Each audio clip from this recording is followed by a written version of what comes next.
भक्ति story TV. माँ लक्ष्मी आई sweater बेचने।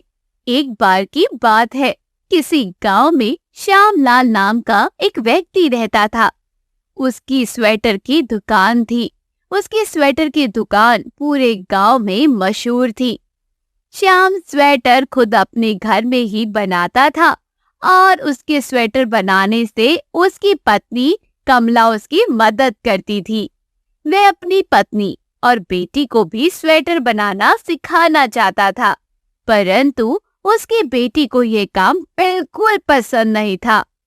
एक दिन श्याम ने अपनी बेटी को कहा, बेटी, तू कब स्वेटर बनाना सीखेगी? ये काम लड़कियों को आना चाहिए। ये एक कला है। मैं चाहता हूँ कि तू अपनी मम्मी से ये गुण सीखे।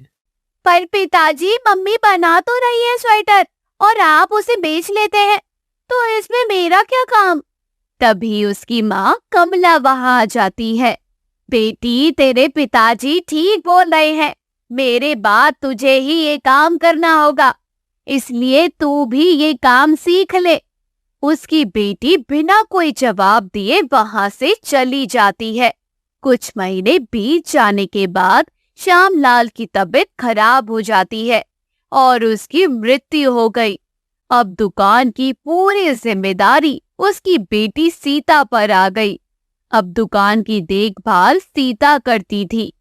धीरे धीरे दुकान पर ग्राहकों की संख्या कम हो गई, क्योंकि सीता अपने पिता जैसे ग्राहकों को स्वेटर नहीं बेच पाती थी। एक दिन सीता ने देखा उसकी दुकान की अलमारी में लक्ष्मी जी की एक छोटी सी मूर्ति रखी हुई है। यह देखकर सीता बोली, अरे, अब बात मुझे समझ आई। पिताजी दुकान में सबसे पहले लक्ष्मी जी की आरती करते थे, उसके बाद ही स्वेटर बेचते थे, तभी दुकान अच्छे से चलती थी। अगले दिन सीता भी अलमारी में रखी हुई माँ लक्ष्मी जी की मूर्ति की पूजा करने लगी।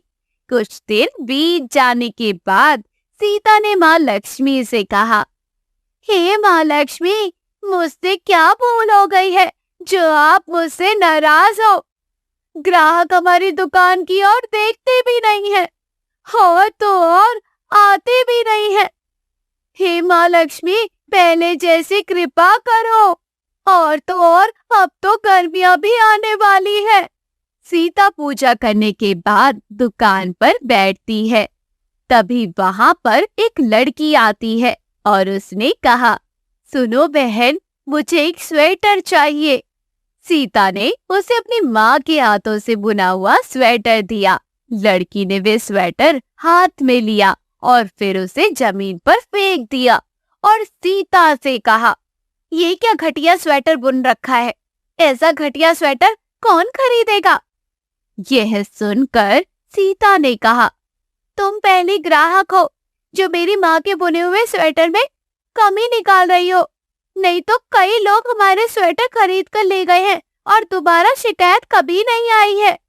तुम्हारी माँ को स्वेटर बनाना नहीं आता तो ग्राहक कहाँ से आएंगे? रुको, मैं बताती हूँ कि स्वेटर कैसे बुना जाता है और मैं चाहती हूँ कि तुम सीखो। पर बहन, तुम तो बहुत छोटी हो, क्या तुम्हें स्वेटर बुनना आता है? ये सब तुम मुझ पर छोड़ दो, लेकिन मुझे थोड़ी भूख लगी है। एक काम करो, तुम अपने घर से मेरे लिए कुछ खाने को ला दो, तब तक मैं एक दो स्वेटर बुन देती हूँ। सीता दुकान को छोड़कर अपने घर पर खाना लेने के लिए चली जाती है। कुछ देर बाद वह वापस दुकान पर आती है और वह देखती है कि दुकान में पुराने स्वेटरों की जगह नए नए चमकीले स्वेटर हैं। यह देखकर सीता बोलती है, अरे, इतनी जल्दी इतने सारे स्वेटर बुन दिए, ये तो बहुत अच्छा हुआ। पर अब इन्हें बेचेगा कौन? इस दुकान पे तो ग्राहक आते ही नहीं। सुनो, तुम्हारी दुकान के सामने एक मंदिर है जिसमें कई लोग ऐसे हैं जिनके पास पहनने के लिए कुछ भी नहीं है। तुम जाकर ये स्वेटर उन्हें दे दो ताकि उनकी दुआएं तुम पर और तुम्हारी दुकान पर आ जाए और कृपा हो जाए। पर स्वेटरों को ऐसे मुफ्त में बांटकर तो नुकसान हो जाएगा। जैसा मैं कह रही हूँ वैसा करो। सीता ने ठीक वैसा ही किया जैसा ही उस लड़की ने कहा था।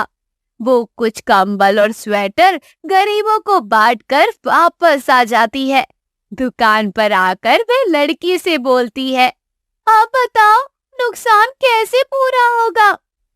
अब जितने भी स्वेटर हैं उनके दाम 2 गुने कर दो, इससे कम में मत बेचना। कुछ देर बाद कई सारे ग्राहक उसकी दुकान पर आ जाते हैं और स्वेटर खरीदने लगते हैं। वह लड़की सभी को 2 गुने दाम पर स्वेटर बेचती है। कुछ ही देर में सारे स्वेटर बिक जाते हैं। तुम तो कमाल की हो और तुम्हारे दिमाग का तो जवाब नहीं। तुम्हारे पिताजी भी मेरी तरह ही सोचते थे। पर तुम्हें ये कैसे पता? ये मैं सब बाद में बताऊंगी। तुम कल ऊन तैयार करके रखना। अगले दिन वह लड़की आती है और स्वेटर बुनती है। यह सिलसिला चलता रहता है। इसी तरह समय बीतने लगता है। एक दिन सुबह वह लड़की सीता की दुकान पर नहीं आती। सीता इंतजार करती रही। काफी समय बीत जाने के बाद हार मानकर सीता खुद ही स्वेटर बुनना स्टार्ट कर देती है। कुछ स्वेटर बनाने के बाद वह बेचना शुरू कर देती है। उस दिन उसके सारे स्वेटर बिक जाते हैं, लेकिन फिर भी सीता उदास थी।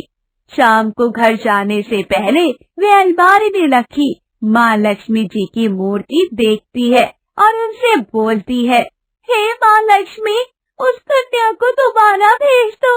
मुझे पता नहीं वो कौन है। मैं ना तो उसका नाम जानती हूँ, ना उसके घर का पता। न जाने आज वो क्यों नहीं आई। तभी उस मूर्ति से आवाज आती है, मैं हमेशा तेरे साथ ही हूँ बेटी, बस तो मेहनत और ईमानदारी से काम कर। यह सुनकर सीता रो पड़ी और बोली, हे माँ लक्ष्मी, आप स्वयं मेरी मदद करने मेरी दुकान पर आई थी और मैं मूर्ख आपको पहचान न सकी। मैं तो तुम्हारे पिताजी के गुण तुम्हें सिखाने आई थी। अब तुम कभी भी घमंड मत करना, तुम हमेशा सुखी रहोगी। तब से सीता अपनी मेहनत और ईमानदारी से दुकान चलाने लगी और अपने परिवार की देखभाल करने लगी।